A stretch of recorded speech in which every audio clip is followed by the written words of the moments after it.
તો એક મહત્વના સમાચાર મળી રહ્યા છે। ઓપરેશન સિંદૂર બાદ દેશના 5 રાજ્યોમાં મોક ડ્રીલનું આયોજન કરવામાં આવ્યું છે। 29મી મે સાંજે 5 થી 8 કલાક દરમિયાન મોક ડ્રીલ યોજાશે। મોક ડ્રીલ પહેલા આજે એસસીઓસી ખાતે મહત્વની બેઠક યોજાઈ। ACS revenue Jayanti Ravi, civil defence DG Manoj અગ્રવાલની ઉપસ્થિતિમાં બેઠક યોજાઈ। આ વિડીયો કોન્ફરન્સના માધ્યમથી બેઠક યોજાઈ હતી, ત્યારે સરહદી જિલ્લાના કલેક્ટર વિડીયો કોન્ફરન્સથી જોડાયા હતા। આવતીકાલે યોજાનારી મોક ડ્રીલ વ્યવસ્થાપન અંગે બેઠકમાં ચર્ચા કરવામાં આવી છે। ત્યારે આ મોક ડ્રીલ પાકિસ્તાનની સરહદ સાથે જોડાયેલા ગુજરાત, રાજસ્થાન, પંજાબ, હરિયાણા અને જમ્મુ કાશ્મીરમાં યોજાશે। આ પહેલાં ગુજરાતમાં કુલ 19 સ્થળે મોક ડ્રીલનું આયોજન કરવામાં આવ્યું હતું, જેમાં પહેલી કેટેગરીમાં સુરત, વડોદરા, કાકરાપાર, બીજી કેટેગરીમાં અમદાવાદ, ભુજ, જામનગર, ગાંધીનગર, ભાવનગર, કંડલા, નલિયા, અંકલેશ્વર, ઓખા, વાડીનાર અને ત્રીજી કેટેગરીમાં ભરૂચ, ડાંગ, કચ્છ, મહેસાણા, નર્મદા અને નવસારી જિલ્લાનો સમાવેશ કરવામાં આવ્યો હતો।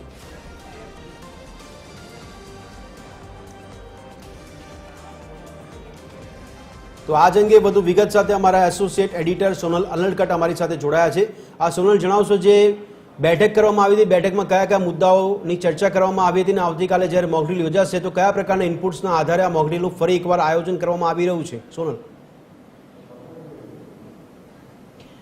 જી ભદ્રેશ, અમે અત્યારે સ્ટેટ ડિઝાસ્ટર જે સેન્ટર છે, ઇમરજન્સી સેન્ટર છે, ત્યાં છીએ અને મહત્વપૂર્ણ છે કે જે આ બેઠક છે તે હજુ હમણાં જ થોડી મિનિટો પહેલાં જ શરૂ થઈ છે।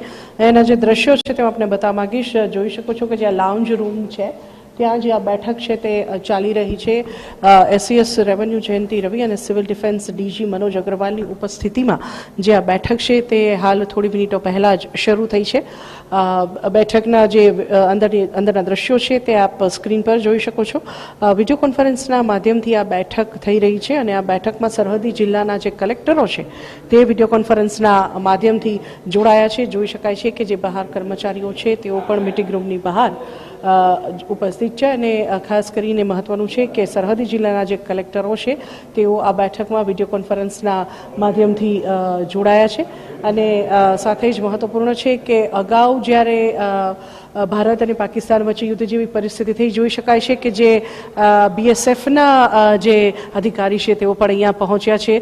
મહત્વપૂર્ણ રોલ ગણવામાં આવે છે બીએસએફ, આર્મીના અને નૌસેનાનો, અને તેઓ પણ અહીં બેઠક માટે પહોંચ્યા છે। જોઈ શકાય છે કે બીએસએફના જે અધિકારી છે તે પણ અહીં બેઠકમાં પહોંચ્યા છે અને તમામ જે અધિકારીઓ છે, તમામ જે કલેક્ટર્સ છે સરહદી જિલ્લાના, તેઓ વિડીયો કોન્ફરન્સના માધ્યમથી અહીં પહોંચ્યા છે। જોઈ શકાય છે કે જે આ બેઠક છે તે હાલ ચાલી રહી છે અને જે અધિકારીઓ છે સેનાના સાથે સાથે જ બીએસએફના હમણાં અધિકારી પહોંચ્યા છે। જે સરહદી જિલ્લાઓ છે ભદ્રેશ, વાત કરીએ તો અગાઉ જે મોક ડ્રીલ કરવામાં આવી હતી 7 મેના રોજ, ત્યારે ભારત અને પાકિસ્તાન વચ્ચેના જે સંબંધો હતા, વણસેલા સંબંધો હતા અને એ સમયે પાકિસ્તાનના હુમલાના ડરથી જે નાગરિકો છે તેને સાવચેત કરવા માટે થઈને અને કયા પ્રકારે યુદ્ધની પરિસ્થિતિમાં વર્તન કરવું, કઈ રીતે બ્લેકઆઉટના સમયમાં વર્તન કરવું, સાયરન વાગે તો કયા પ્રકારે પ્રતિક્રિયા આપવી, આ તમામ બાબતોની જે તાલીમ છે તે નાગરિકોને આપવા માટે થઈને ગાંધીનગર, અમદાવાદ સહિત કચ્છ સહિતના જે સરહદી જિલ્લાઓ છે, બનાસકાંઠામાં ખાસ તો ત્યાં જે મોક ડ્રીલનું આયોજન કરવામાં આવ્યું હતું। હવે આ ઘટનાને લગભગ 22 દિવસ જેવો સમય વીતી ચૂક્યો છે અને હવે આજે વધુ એક વખત જે આ બેઠક છે તે યોજાઈ રહી છે। મોક ડ્રીલનું આવતીકાલે આયોજન કરવામાં આવ્યું છે।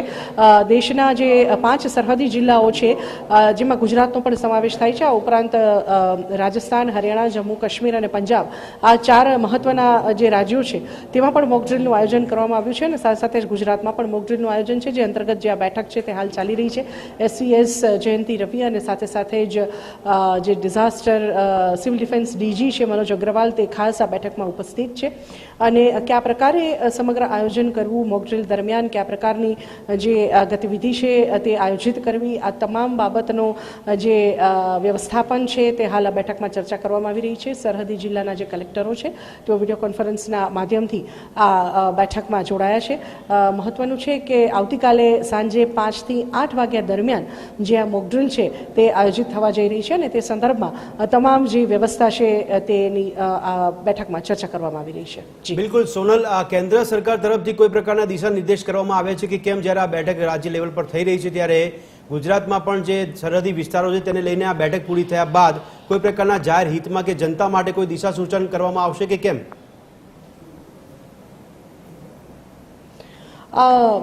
ભદ્રેશ, વાત કરીએ કેન્દ્ર સરકારના દિશા સૂચનોની, તો અગાઉ જ્યારે મોક ડ્રીલ યોજાય ત્યારે ખાસ જે સૂચનો છે, દિશા નિર્દેશો છે, તે કેન્દ્ર સરકાર તરફથી આપી દેવામાં આવ્યા હતા. અને આજે જે બેઠક થઈ રહી છે, રાજ્ય કક્ષાએ આ બેઠક થઈ રહી છે. કેન્દ્ર સરકાર તરફથી 5 સરહદી રાજ્યોમાં જે મોક ડ્રીલ છે તેનું આયોજન કરવાનો નિર્ણય લેવાયો. ત્યારબાદ હવે રાજ્ય કક્ષાએ બેઠકો થઈ રહી છે, જેમાં ગુજરાત ખાતેની વાત કરીએ તો હાલ આ ગાંધીનગર ખાતે જે બેઠક છે તે ચાલી રહી છે વિડીયો કોન્ફરન્સના માધ્યમથી. અને દિશા નિર્દેશોની જો વાત કરીએ ભદ્રેશ, તો અગાઉ જે દિશા નિર્દેશો હતા તે મુજબ જ આ વખતે પણ એવું લાગી રહ્યું છે કે જે દિશા નિર્દેશો છે તે એઝ ઇટ ઇઝ રહેશે. જે નિયમો છે, જે ગતિવિધિઓ છે, ખાસ કરીને મોક ડ્રીલ દરમિયાન જેમ મેં હમણાં આપને જણાવ્યું કે સાયરન વાગે તો કયા પ્રકારે રિએક્ટ કરવું, તાત્કાલિક સાથે સાથે સ્વ બચાવ માટે કઈ રીતે રિએક્ટ કરવું, કઈ રીતે ક્યાં છુપાવવું, કઈ રીતે લોકોનો બચાવ કરવો, કઈ રીતે સામે રિસ્પોન્સ આપવો, આ તમામ જે બાબતો છે મહત્વપૂર્ણ છે. બ્લેકઆઉટ પણ એટલું જ અગત્યનું છે. આ તમામ ગતિવિધિઓ દરમિયાન કઈ રીતે રિએક્ટ કરવું, કઈ રીતે સ્વ બચાવ કરવો, કઈ રીતે અન્ય લોકોને બચાવવા, આ તમામ જે તાલીમ છે તે મોક ડ્રીલ દરમિયાન આપવામાં આવતી હોય છે. અને આવતીકાલે જે મોક ડ્રીલ થવાની છે તે પણ કેન્દ્ર સરકારના જે દિશા નિર્દેશો છે તેને આધારે વધુ એક વખત આવતીકાલે સાંજે 5 થી 8 દરમિયાન જ્યાં મોક ડ્રીલ છે તે આયોજિત થવા જઈ રહી છે. અને તેમાં કયા કયા પ્રકારની ગતિવિધિઓનો સમાવેશ કરવામાં આવશે તે હાલ જે આ બેઠક છે તે પૂર્ણ થયા પછી જ અપડેટ્સ જાણી શકાશે. જી સોનલ, ખૂબ ખૂબ આભાર સમગ્ર માહિતી આપવા બદલ, અમારી સાથે જોડાવા બદલ. તો દર્શક મિત્રો, આવતીકાલે મોક ડ્રીલ યોજાશે ત્યારે ગુજરાતમાં ઘણા જિલ્લાઓમાં મોક ડ્રીલનું આયોજન કરવામાં આવ્યું છે. ત્યારે બેઠક ચાલી રહી છે. બેઠક બાદ જાહેર જનતાના હિતમાં પણ કોઈ પ્રકારના દિશા સૂચન કરવામાં આવે તેવી સંભાવના છે.